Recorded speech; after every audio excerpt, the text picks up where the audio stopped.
Hey T Squad, it's me Keisha, and I'm here with this week's All Tea All Shade Real Housewives of New Jersey season 14, episode 6 review.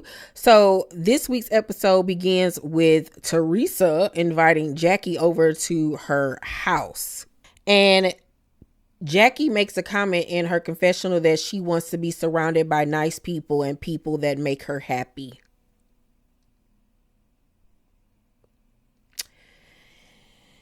Melissa tells Joe that Jackie was trying to be friends with Teresa and Jen, and he is shocked. Like, what in the is going on here? Like, this gotta be some bullshit. Jackie tells Teresa, I was very grateful that Margaret wasn't there because I was not in the mood. I never felt like you and I were okay until like 2 weeks ago. I feel like the energy coming from you and Jen is lighter and more fun. And oh my God, Teresa, when you called John Fuda a parking attendant, I almost fell out of my chair.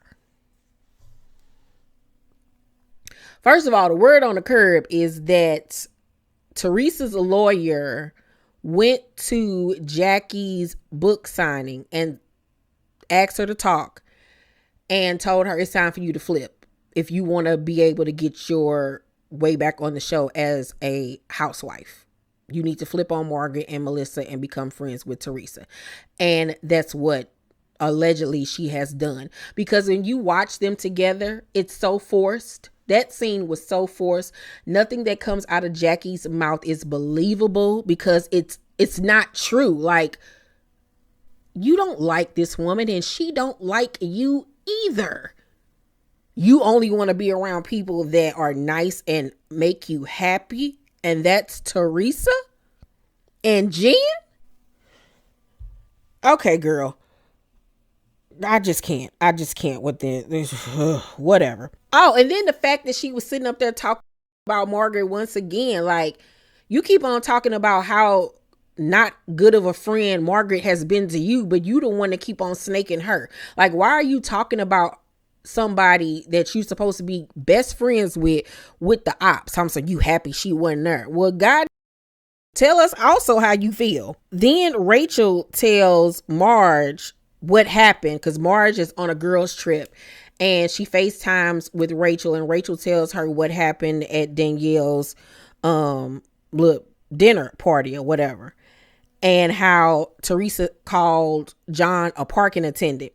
And Marge was like, isn't her husband unemployed and mooching off her? Because that's the word on the curb as well, that Teresa thought that the house that they have together was under both of their names, but apparently Louis lied to her and it's only in his name, and he just took out a $1 million loan on that house.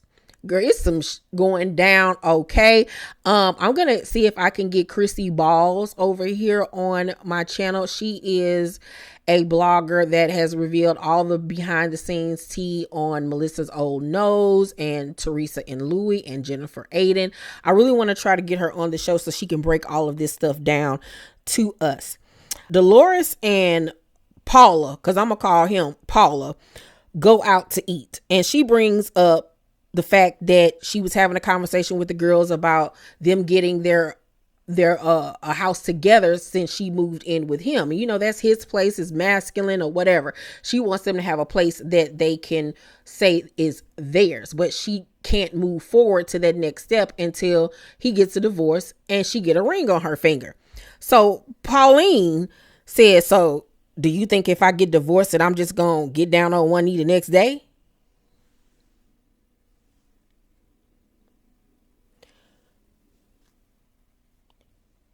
Strike number one, I would have been at that table and I would have looked at that. I would have said, who the are you talking to? Like, what? You can't be talking to me. I know you. What? That's especially when I've been with you for several years now. And Dolores said that 2 years ago, he told her that it would be done and it still ain't done. And he telling her right now it's still not done. They still going through paperwork. How much paperwork you got?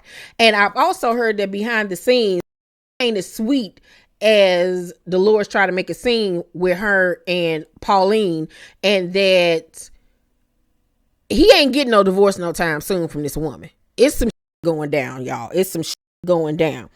So Dolores is like, what's taking so long? Because it's getting on my nerves a little bit, because you told me that you were going to be divorced last year.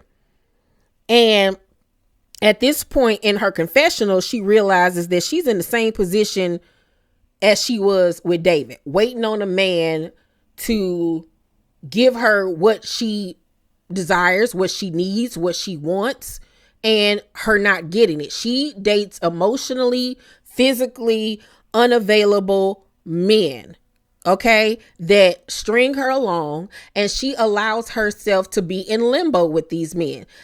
This Pauline ain't nothing but another reincarnation of David, but just in a, I guess, better package. You know what I'm saying? He gave her a little bit more than what David gave her, because they actually spend quality time with each other. But as far as a commitment, it's the same. She ain't learned her lesson. She has not learned her lesson. She shouldn't have moved in with it in the first place. Dolores says, you know, maybe I'll wake up one day and say, I'm going to have to rethink this. Baby, this had the nerve to say to her, I would prefer if you do that sooner rather than later, because I'm not rethinking anything. If you feel like you're getting aggravated and you don't feel like it's moving fast enough, maybe you need to make a change. I'll respect him because he spoke his truth, but this basically said to you in your face with cameras around, telling you and the whole world that he could either take you or leave you, and you not about to pressure me or try to tell me what I should. I'm gonna move on my own accord. And if you got a problem with that, then I don't know what to tell you. So I would have been like, you sure right. You sure right. So what I'm gonna do is take this order to go. I'm gonna go back to the crib. I'm going to pack up I'm gonna go back to my house, because yeah, this is a problem for me. Who the f are you talking to? Like, he was so disrespectful, but honest at the same point. So it's like, he honest, and you really can't be mad because he's telling you what it is. So at this point, you either gonna take it or leave it. And once again, we see how much of a punk pussy Dolores is. She gonna talk about some, what are you getting nasty for? Dolores try to act like she's so tough and she's so strong. She reminds me a lot of Kimmy from Love and Marriage Huntsville. They the same person, but really she's just as meek and weak as the rest of them. And Polly was like, you asked me a question, I'm brutally honest. And that was the end of the scene. Girl, if you don't leave that man alone, if you don't leave that Shrek looking man alone, girl, because it's some, he got tied up over there with that wife. He ain't divorcing her, and he ain't marrying you. Like, girl, no. That is embarrassing. You too goddamn old to be sitting up here waiting on be dead tomorrow. Like, girl, that you done got your body done, got that new and everything. Girl, you can find somebody else. About find yourself and try to figure out why you keep on dating the same man over and over again, and why you ain't learned your lesson. So Melissa tells Margaret, Dolores, Rachel, and then some other girl that was with them that she invited Jackie and Jen to her housewarming party. They was like, you know, okay, it is what it is. I also feel like this truce between Melissa and Jen is a crock of as well, just as well as the Jackie and Teresa thing, because y'all don't like each other neither. I don't even why you trying to pretend like you want to get along. I guess you try to do that for the show. You trying to be a team player, but at the end of the day, y'all don't like each other. She don't like your husband, so there's no way that y'all gonna ever be cool. I'm never gonna be cool with a that call my husband a talk about his and how little it is and this, that, and the third. I would have been upside Jennifer Aydin's head. Okay. That's why this season sucks, because we know half of y'all don't like each other, and this is fake. That's why this season isn't working, because y'all trying to make a puzzle fit together that does not fit. That's why this show has to be dismantled at this point. And I honestly think that this is going to be Jen Fessler's last season. I think that Jen Fessler is going to, not Jen Fessler, I'm sorry. I think that Jen Aydin is going to end up taking the fall for Teresa, and all of this talking to bloggers and all this crazy shit they've been doing behind the scenes.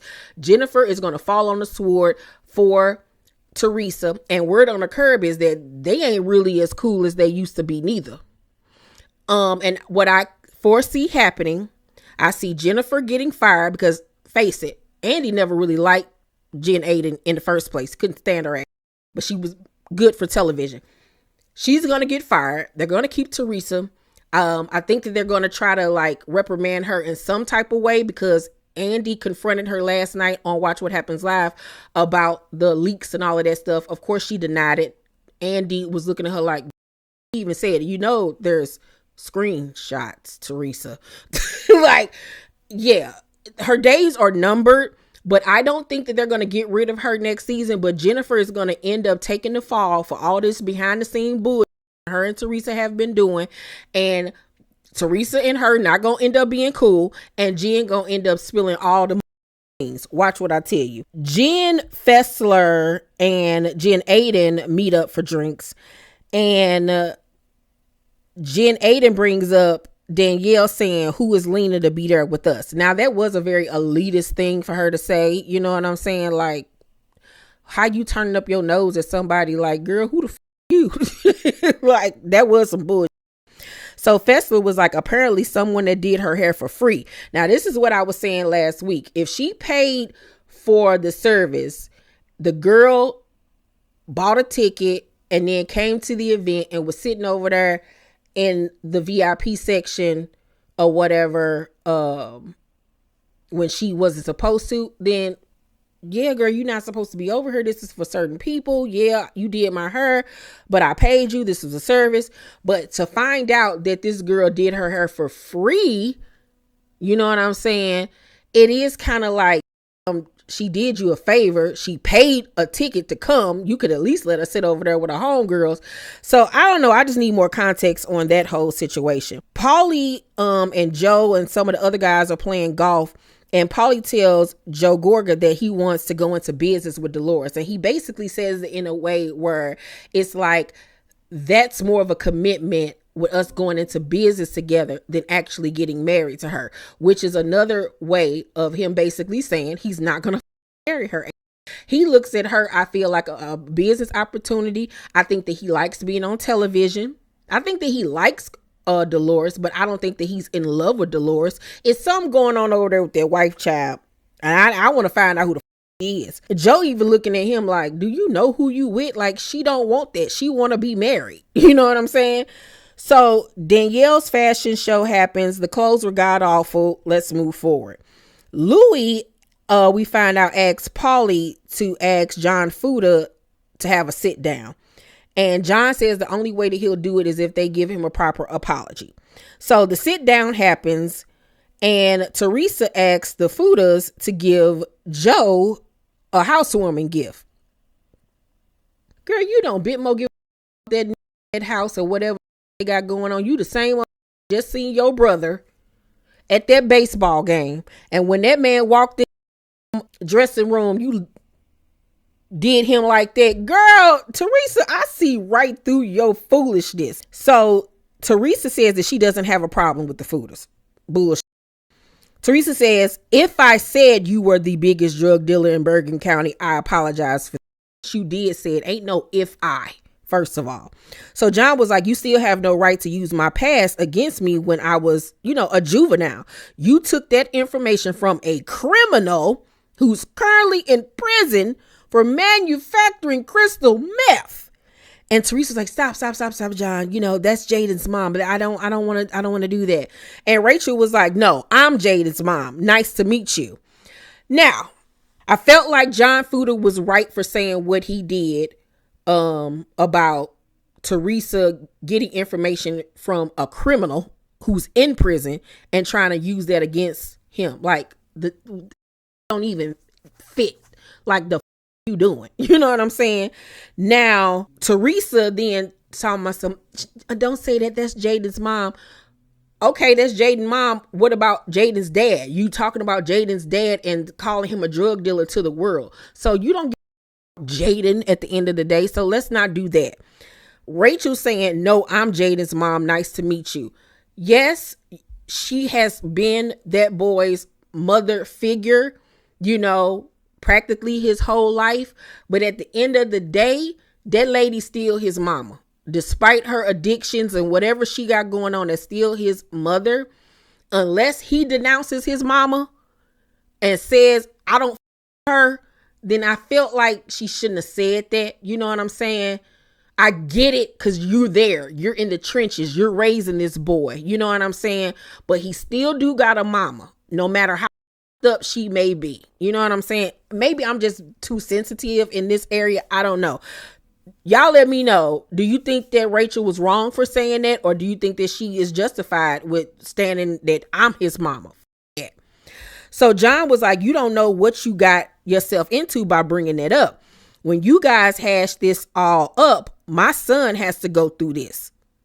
True. He said this woman at this actual location right across the street pulled the wheel on me and put me into a telephone pole at 50 miles per hour. He said that he fractured his femur and that luckily God was watching out for him. He was like, so yeah, at the end of the day, you do owe me a apology because this bitch almost killed me. Like, you don't even know how deep this goes while you trying to, get dirt and do all of this type of stuff. And this is the problem with Teresa and Louis Slime, is that y'all do too much and y'all go too far. Like I said, this has gone beyond reality show shade with them. Like, this is some despicable they got going on. And I'm looking at this situation too, this meetup. Louis ain't said not one more thing. Teresa over there fighting for her life by herself, and this bitch sitting there. He want to act like he's so tough, but when it's time for him to go up against a man, he's mummed the word. And I'm looking at Teresa like, you don't see what the going on here? Like, you fighting this battle by yourself. Why is he even here? He got you out here lone wolfing it. Like, the one thing I'll say, Juicy Joe would have never, all right? And we all know Juicy Joe had him. He wasn't a good husband either, but he wasn't gonna never let nobody disrespect Teresa. That gonna pull out them kung fu moves on you one way or another. So like I said, John Fuda was like, yeah, you do owe me an apology. Teresa was like, then you guys owe me an apology for bringing my husband's name up. You guys threw the first punch. No, the fuck they did not, girl. Stop lying all the time. Like, God, do you know how to tell the truth at all? So at this point, John was like, the conversation is over because obviously you're not going to apologize. And so she was like, see you, John Fugazi. And once again, she threw the first punch with that see you Fugazi, John Fugazi or whatever, all because he said the conversation was over. You know what I'm saying? So what was the point of us sitting down here meeting? Because you didn't give a none of the even said, I don't care. So what was the point of us sitting up here wasting each other's time? Because you just called me out my name again. So John was like, just remember, you're the poster child for mortgage fraud. He was eating Teresa up.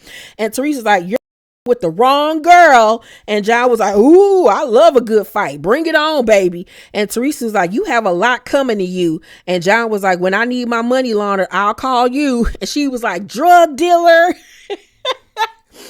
And it's like, you sit up here talking about, I didn't call you a drug dealer now, but you just did it again. Like, Teresa, get out, please stop. Get out of here.